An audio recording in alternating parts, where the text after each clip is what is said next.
오늘은 10월 정기 예배인데 그리스도인이 받아야 할 상이라는 제목으로 우리가 설교를 나누고자 하나의 말씀을 나누고자 합니다. 고린도전서 3장 10절에서 15절 말씀이에요. 한번 우리 같이 읽어볼게요. 저 교독할게요. 제가 먼저 읽을게요. 내게 주신 하나님의 은혜를 따라 내가 지혜로운 건축자와 같이 터를 닦아두며 다른 이가 그 위에 세우나 그러나 각각 어떻게 그 위에 세울까를 조심할지니라. 이 닦아둔 것 외에 능히 다른 터를 닦아둘 자가 없으니 이 터는 곧 예수 그리스도라. 만일 누구든지 금이나 은이나 보석이나 나무나 풀이나 집으로 이 터 위에 세우면 각 사람의 공적이 나타날 터인데 그 달이 공적을 밝히리니 이는 불로 나타내고 그 불이 각 사람의 공적이 어떠한 것을 시험할 것임이라. 만일 누구든지 그 위에 세운 공적이 그대로 있으면 상을 받고 누구든지 그 공적이 불타면 해를 받으리니 그러나 자신은 구원을 받되 불 가운데서 받은 것 같으리라. 아멘.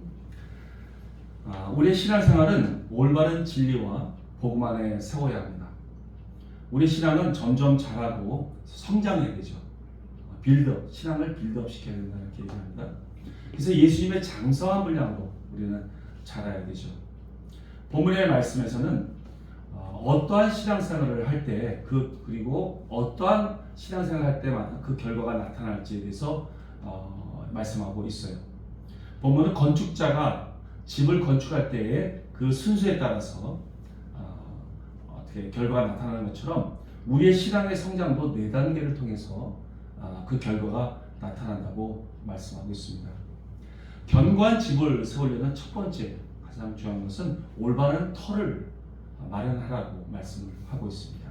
그리고 둘째는 어떠한 재료로 건축을 해야 되는지에 대해서 말씀하고 계시죠. 그것이 굉장히 중요합니다.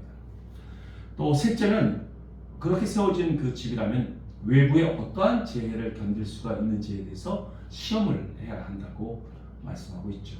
그리고 마지막 4번째로는 그렇게 잘 세운 건축가는 그 주인에게 상을 받는다라고 말씀하시면서 이렇게 간단하고도 또 중요한 머리를 통해서 우리도 신앙을 견고하게 잘 세워한다고 우리에게 권면하고 있는 것입니다.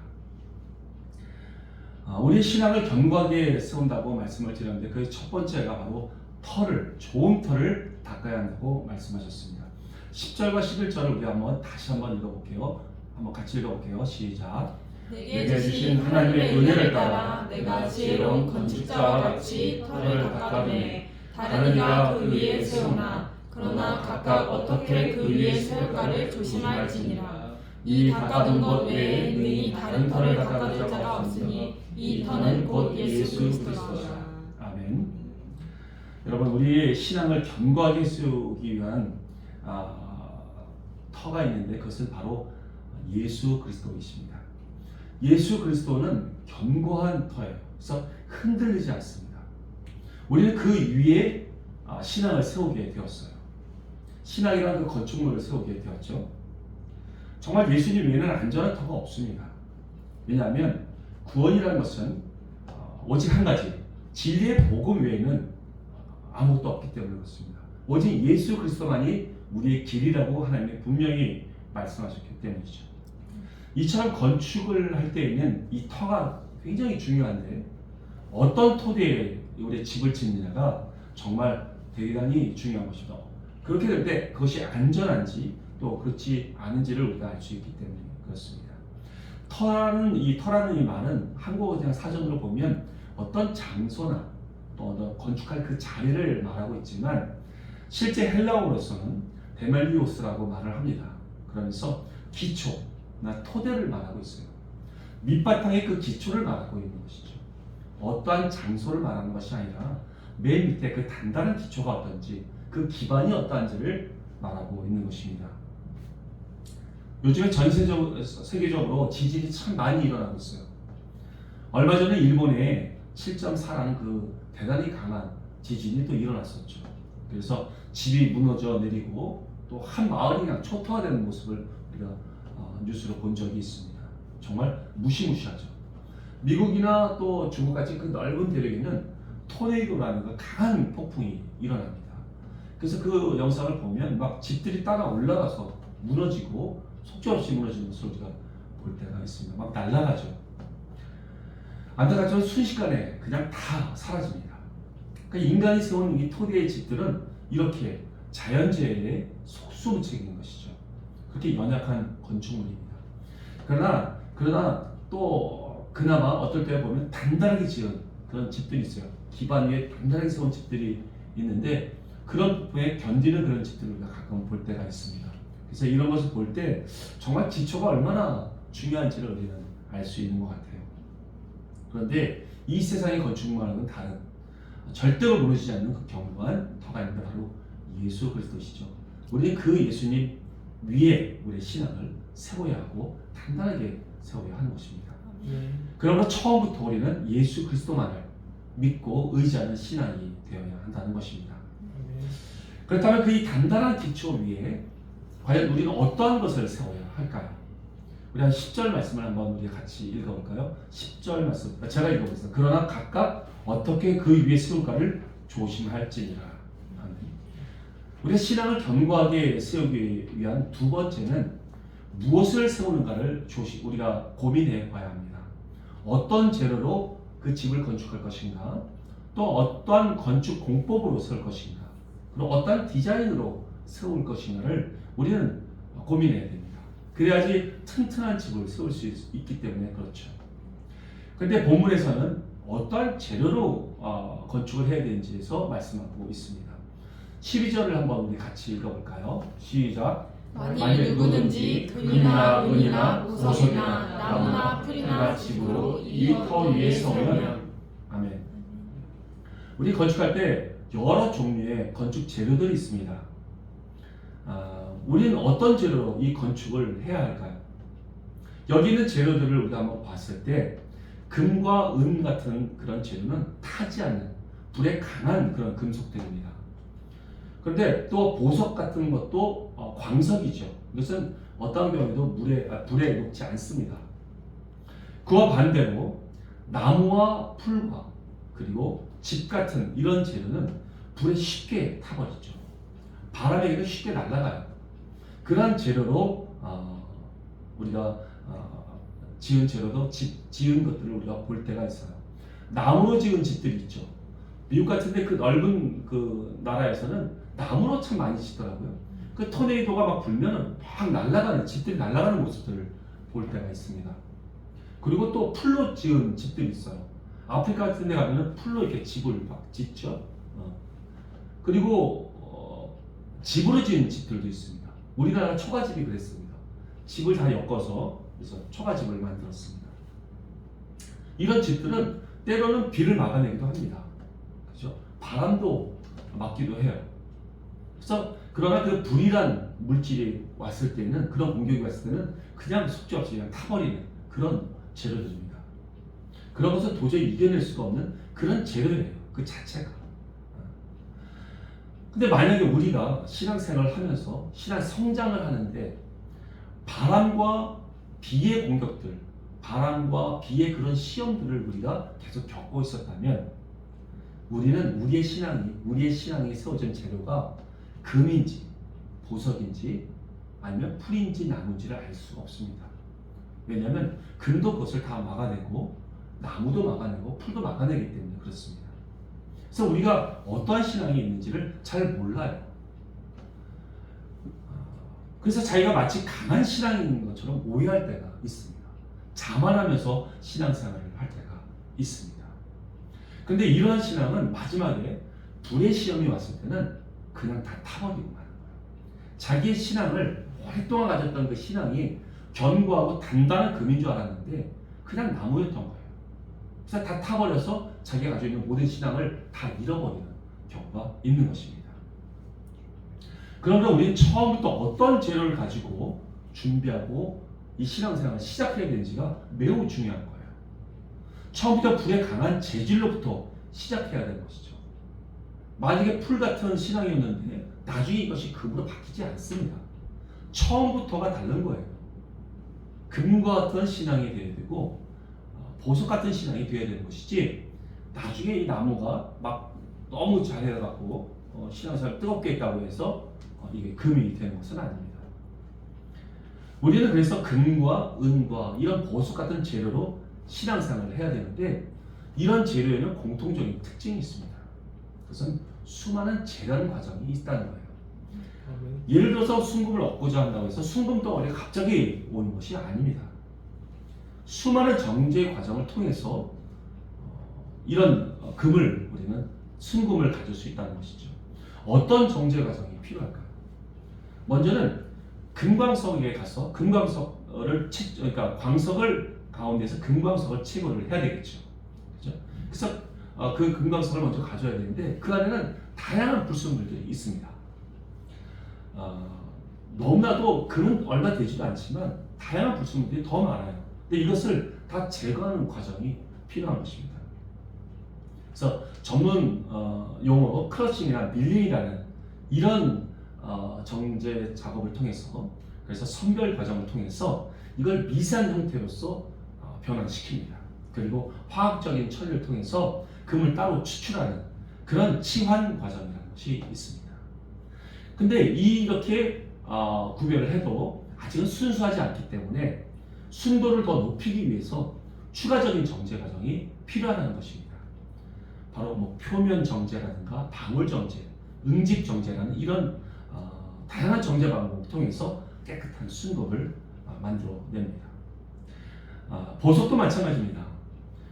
만약에 다이아몬드를 우리가 예를 든다면 다이아몬드 원석을 자연에서 채굴을 해야 되겠죠. 그래서 그 가운데 레이저를 사용해서 정밀하게 먼저 그 다이아몬드 부분을 절단해 내와야 됩니다. 그런데 이 다이아몬드라는 건 대단히 단단한 물질이기 때문에 굉장히 절단 작업은 어려운 작업이라고 말을 합니다. 그 이후에 러프컷이라는 그런 단계를 통해서 다이아몬드 형상으로 만들어냅니다. 그래서 만들어내는 그 다이아몬드를 그때부터는 계속해서 정밀하게 연마를 한답니다. 아주 정밀하게 연마해 그 작은 것들을 그 다이아몬드를. 그래서 그 꼼꼼하게 그 연마 그 면이 아주 아름답게 만들어내는 그 연마 작업을 끝낸 다음에야 정밀한 검사를 통해서 진정한 다이아몬드가 나오게 되는 것이죠. 이처럼 순금이나 다이아몬드 이 보석들을 만들 때 여러 가지의 정제 작업과 연마 작업이 있어야 되는 것입니다.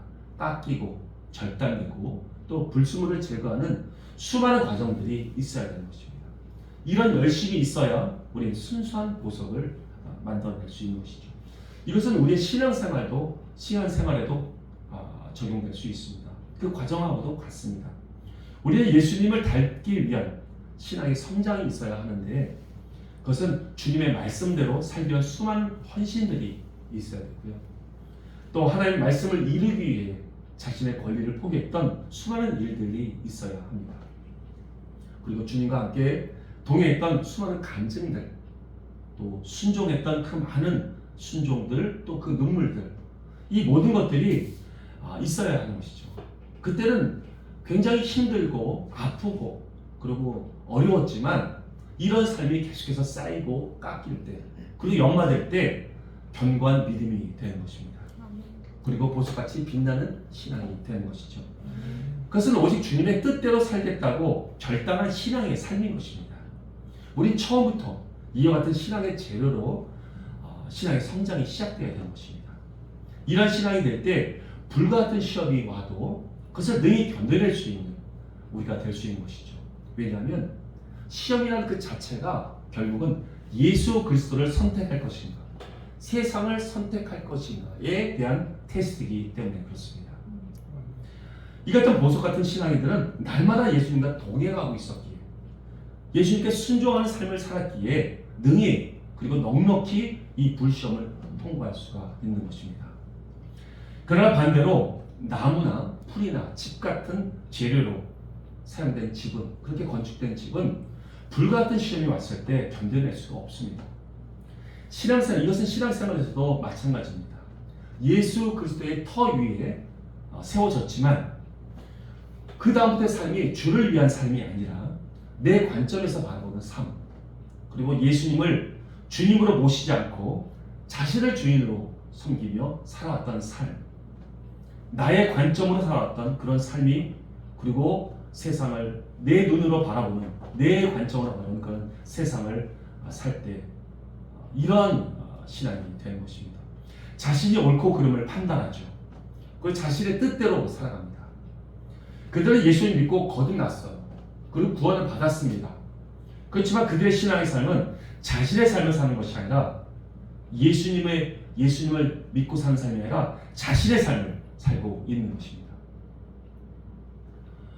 예수님 믿고 예배드리는 삶을 산다고 말을 하지만 그들은 하나님의 나라의 원리를 배우지 못했습니다. 왜냐하면 순종하지 않았기 때문에 그래요. 그들은 없어질 세상의 방법을 통해서 시험을 통과하려고 합니다. 그러나 결국은 세상을 선택하는 자가 되고 마는 것이죠. 왜냐하면 그러한 삶을 살아보지 않았기 때문에 그렇습니다.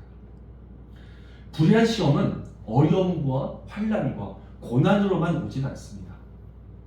유혹으로도 옵니다. 우리를 유혹합니다. 재물의 유혹으로도 오고요. 명예의 유혹으로도 옵니다. 그리고 음란의 유혹들로 우리에게 다가옵니다. 그러므로 이 땅에 영광을 위해서 살고자 했던 자들은 이런 불과 같은 테스트를 통과할 수가 없는 것입니다. 여러분, 구원받고 하나님의 자녀가 되는 것은 하나님의 주권이십니다. 믿으십니까? 아멘. 그래서 사단이 이것을 막을 수가 없어요. 하나님의 자녀가 되는 것을 막을 수가 없어요. 그러나 사단은 우리가 하나님의 장성한, 예수님의 장성한 분량으로 자라지 못하도록 막을 수는 있습니다. 방해할 수는 있어요. 그리고 하나님께서도 이것을 허락하십니다. 왜냐하면 우리는 인격적인 존재로 창조하시기 때문에 그렇습니다. 그래서 우리가 예수님을 진정으로 사랑하는지를 우리를 바라보고 계시지 로봇으로 세팅돼서 마지못해서 예수님 사랑한다고 고백하는 그런 자가 되기를 원하지 않고 있어요. 그래서 하나님께서는 우리에게 그 유혹을 허락하실 때가 있습니다. 그들은 우리를 유혹하고 넘어뜨리려고 합니다. 그래서 거기에 넘어진 자들은 부끄러운 구원을 받게 되는 거예요. 부끄러운 구원. 한번 본문 15절 말씀을 한번 같이 읽어볼까요? 시작. 누구든지 그 공적이 불타면 해를 받으리니 그러나 자신은 구원을 받되 불 가운데서 받은 것 같으리라. 네. 여러분, 이 불 가운데서 구원을 받는다는 것, 자기가 가지고 있던 모든 공적이 다 없어져요. 그러나 우리가 예수님의 위에 있다는 그거 하나만으로 구원을 받는데 자기가 썼던 모든 신앙생활은 다 없어져 버린다는 것입니다. 공적은 다 없어버립니다. 이런 것이 부끄러운 구원이라고 우리는 말할 수 있겠죠. 여러분, 지금까지 여러분들이 생각하면서 구원이라는 것은 과연 어떤 구원이 진정한 구원이라고 생각하셨습니까? 여러분, 구원이 곧 천국에 들어가는 거라고 생각하고 있었습니까? 여러분, 구원이란 말은 죄 가운데서 건진받는다는 뜻입니다. 하나님의 그 심판 가운데서 건진받는다는 뜻이에요. 사단의 그 사망 권세 가운데서 건진받는다는 뜻입니다. 그런데 왜 이 구원이란 말을 천국에 간다라고 이렇게 바로 연결해서 생각하고 있는지 모르겠습니다. 예를 들어서 수능 시험생이 있습니다. 그럼 그는 대학교 들어가는 것이 목표겠죠. 근데 대학에 들어갔다고 해서 모든 것이 보장되는 것이 아닙니다. 그때부터 계속해서 공부를 해야 되죠. 그렇죠? 그리고 학위를 따야 되고 자격증이 있다면 자격증을 따야 돼요. 그리고 올바르게 졸업을 해야 돼요. 그리고 취직해서 또 그렇게 건강하게 사회생활을 할 수 있어야 됩니다. 이것이 대학에 들어가는 목적이잖아요. 근데 대학 들어갔다는 모든 게 다 끝난 것처럼 생각하는 것은 잘못 알고 있는 것이죠. 이와 같이 우리도 예수님의 공로로 죄사함을 받고 성령으로 거듭나서 이제 하나님의 자녀가 되었습니다. 그렇다면 자녀답게 성장을 해야 돼요. 마땅히 잘 자라야 되는 것입니다. 여러분, 근데 이것이 이루어지지 않는다면 구원은 받았지만 하나님께서 계획하시는 그 천국에는 들어갈 수가 없는 것입니다. 새 예루살렘 성, 곧 예수님과 완전히 신부가 돼서 아주 거룩한 자가 돼서 예수님과 하나가 되는 그러한 천국에 들어갈 수는 없는 것입니다. 그런데 왜 이 천국이 거듭남과 구원이 곧 천국에 들어가는 것이라고 말하는, 확정돼서 말하는 것인지 이해할 수 없습니다. 성경에서는 그렇게 말하고 있지 않습니다. 그래서 예수님께서도 이 십자가 그 우편에 있던 강도, 자신의 신앙을 고백했던 그 강도에게 오늘날 내가 너랑 지금 천국에 간다라고 말하지 않았습니다. 낙원에 간다고 말씀하셨죠. 우리의 구원이 천국의 입성을 말하고 있는 것이 아니라 낙원에 들어가는 것을 말하고 있는 것입니다. 여러분, 이것은 창세기 때 아담이 있었죠. 아담은 에덴 동산에 있었습니다. 그는 죄를 지어서 그 에덴 동산에 쫓겨나게 됐어요. 그 이후에 에덴 동산을 없앴습니까? 아니요, 없애지 않았어요. 그대로 있습니다. 다만 화형검, 불의 불의 칼로서 그 입구를 지키고 있어서 에덴 동산에 들어가지 못하게 막으셨던 것이죠. 그래서 우리 인간, 죄를 가진 자로서 절대 그곳에 들어갈 수 없는 자가 되었어요. 없는 곳이 되었어요. 없어진 것이 아닙니다. 그런데 우리는 예수님의 십자가의 은혜로, 그분의 공로로 다시 그 낙원에 들어가게 된 것이죠. 그 다음 우리는 어떤 상태예요? 아담과 똑같은 상태가 된 거예요. 아담이 범죄에서 넘어졌지만 우리는 가서 똑같이 너도 아담처럼 불순종하면서 넘어질 것이냐, 아니면 너가 정말 믿음을 가지고 이제는 아담처럼 행동하지 않고 정말 장성하게 잘할 수 있느냐라고 우리에게 물어보시는 것이죠. 그래서 우리는 아담같이 불순종해서는 안 됩니다. 우리는 하나님께서 스스로 인격을 주셔서 하나님 형상으로 우리를 창조하셨죠. 그런 우리가 자신이 아직도 죄를 품고 있고 아직도 죄를 즐거워하고 죄를 기뻐하고 누리기를 원하고 있는 그런 상태에서 이 죄악을 아직도 완전히 제거하지 않은 상태에서 천국에 들어간다고 생각해서는 안 되는 것입니다. 우리가 가지고 있는 죄의 습성들, 이 모든 것들을 전부 소멸시켜야 돼요. 그래서 예수님의 성품과 완전히 변화가 되어야 됩니다. 그래야지 우리 하나님과 연합될 수 있어요. 첫사람인 아담은 그것을 하지 못했습니다. 그러나 우리는 달라요. 왜냐하면 우리 안에는 도우시는 성령님이 계십니다. 그때와 지금하고 완전히 달라요. 성령님께서 우리와 함께 계시고 우리를 도와주시기 때문에 우리는 그것을 넉넉하게 감당할 수 있는 것입니다. 아멘. 그래서 우리는 다만 이 세상의 마음을 빼앗겨서는 안 됩니다. 이러한 자들이 천국에 입성하는 것이 아니에요. 곧 그냥 낙원으로만 입성하게 되는, 낙원으로만 들어가게 되는 것이죠. 그 에덴 동산, 그 낙원이 예수님께서 재림하신 이후에는 천년왕국이 되는 거예요. 그래서 하나님께서 자녀들이 모여있는 곳이 되는 것입니다. 다만 첫째 부활에는 참여하지 못하는 것입니다.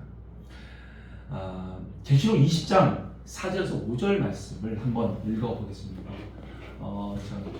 같이 읽을게요. 시작. 또 내가 보좌들을 보니 거기에 앉은 자들이 있어 심판하는 권세를 받았더라. 또 내가 보니 예수를 증언함과 하나님의 말씀 때문에 목배임을 당한 자들의 영혼들과 또 짐승과 그의 우상에게 경배하지 아니하고 그들의 이마와 손에 그의 표를 받지 아니한 자들이 살아서 그리스도와 더불어 천년 동안 왕노릇하니 그 나머지 죽은 자들은 그 천년 이상까지 살지 못하더라. 이는 첫째 부활이라. 6절이 있는데 6절 다시 한번 제가 혼자 읽어볼게요. 이 첫째 부활에 참여한 자들은 복이 있고 거룩하도다.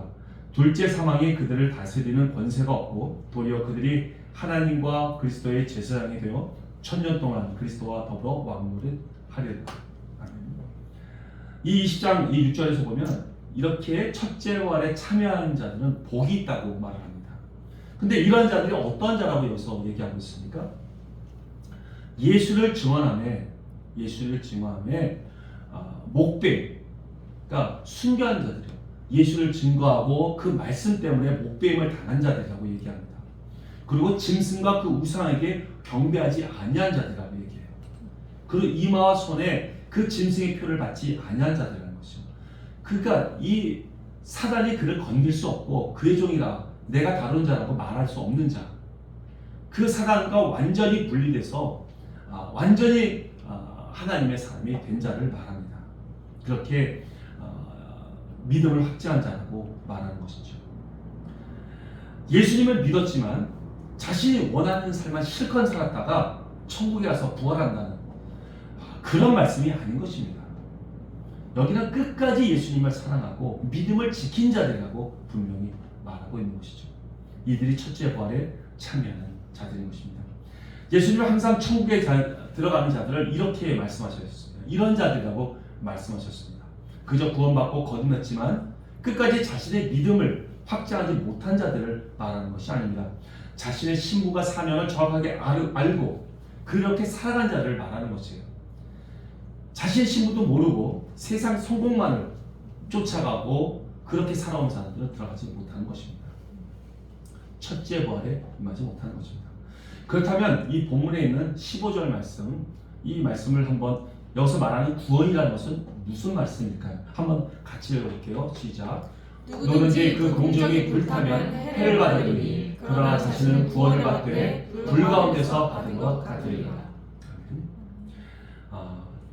이런 자들은 바로 첫째 부활에는 참여하지 못하고 단순히 낙원으로만 들어간 자들을 말합니다.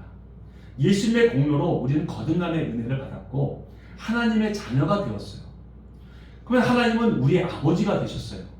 그리고 우리는 하나님의 자녀가 되었죠.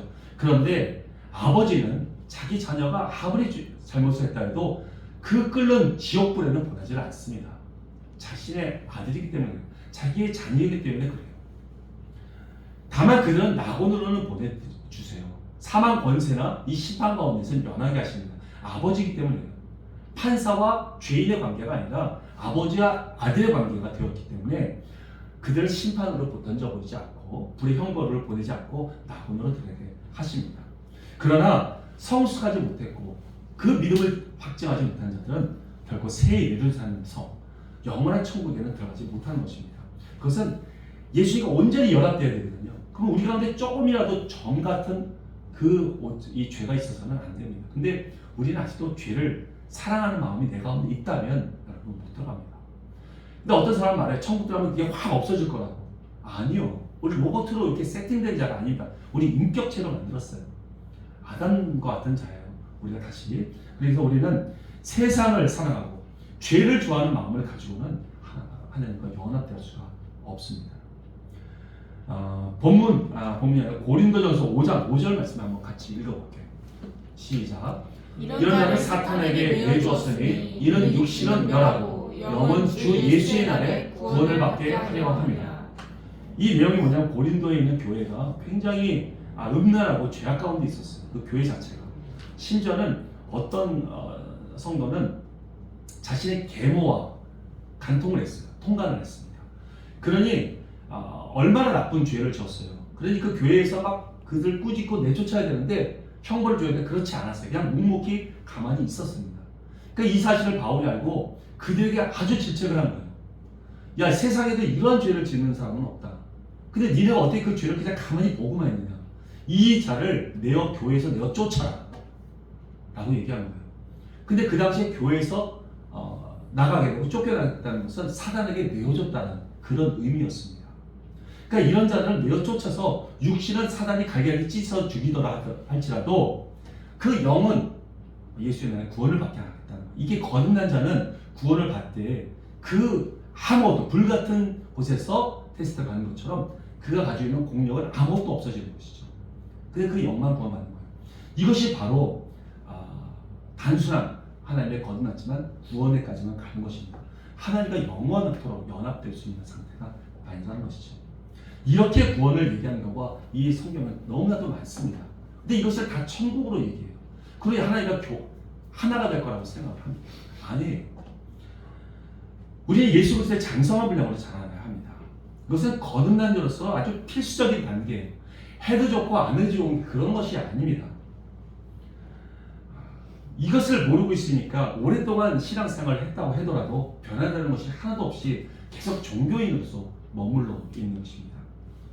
단순히 믿기만 해도 천국에 들어갈 수 있다면 왜 바울이 피를 토하듯이 믿음을 지키고 너희 구원을 완성하라고 우리에게 말씀을 하셨겠습니까? 여러분, 예수님께서는 이런 말씀하셨어요. 마태복음 5장에는 거짓말하는 자는 형제에게 바보라고만 말을 해도 천국에 들어가지 못하고 지옥불에 들어간다고 말씀하셨어요. 직접적으로 말씀하셨습니다. 형제에게 바보라고만 말을 해도 천국에 들어가지 못하고 지옥에 들어간다고 말씀하셨어요. 우린 진정으로 성결하고 정결하고 굳센 믿음을 가져야 합니다. 그래서 예수님의 성품을 우리는 가지고 있어야 돼요. 예수님의 성품을 닮을 수 있도록 힘써야 하는 것입니다. 그때 비로소 14절에서 말하고 있는 그 상, 우리가 받아야 할 상, 그 상을 받을 수 있는 것입니다. 이 상이 진정으로 첫째 부활에 참여하는 거예요. 이것이 상이에요.